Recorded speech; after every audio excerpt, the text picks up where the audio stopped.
বীজগণিতের বেসিকে সবাইকে স্বাগত জানাচ্ছি। আমি মোহাম্মদ হারুনুর রশিদ। আজকের বিষয় হলো দুইটা রাশির গুণ। এই ধরনের গুণ আমাদের বীজগণিতে খুবই লাগে। আমি একটু দাগ টেনে বোঝাচ্ছি যে কোনটা দিয়ে কাকে গুণ করতে হবে। প্রথমে এ দিয়া এ কে, তারপরে এই এ দিয়া 3কে, তাহলে এর কাজ শেষ হয়ে যাবে। এ দিয়ে এ কে গুণ করলে এ স্কোয়ার পাওয়ার যোগ করতে হয়। প্রতিবার গুণের আগে চিহ্নেরও গুণ করতে হবে। এখানে আছে একটা প্লাস চিহ্ন আর এখানে মাইনাস, তাহলে প্লাস মাইনাস গুণ করলে কি হয়? মাইনাস। তাহলে এ এবং 3 গুণ করলে 3a, যেহেতু মিল নাই তাহলে এই অবস্থা থেকে যাবে। এবার এর কাজ শেষ।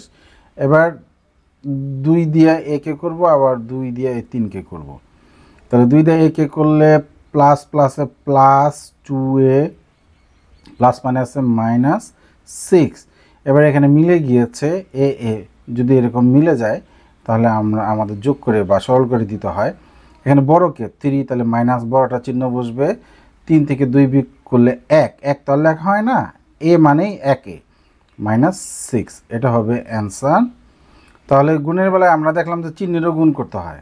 প্লাস প্লাস গুণ করলে প্লাস হয়, মাইনাস মাইনাস গুণ করলে প্লাস হয়, আর প্লাস মাইনাস গুণ করলে মাইনাস হয়, মাইনাস প্লাস গুণ করলেও মাইনাস। অর্থাৎ প্লাস মাইনাস আগে পরে থাকুক, বিপরীত চিহ্ন গুণ করলে মাইনাস, এবং চিহ্ন যদি মিলে যায়, এখানে প্লাস প্লাসেই মিলুক আর মাইনাস মাইনাসেই মিলুক, তাহলে প্লাস হয়।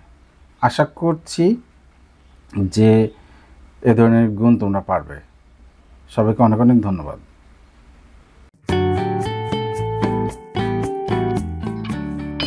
গণিত ক্লাস।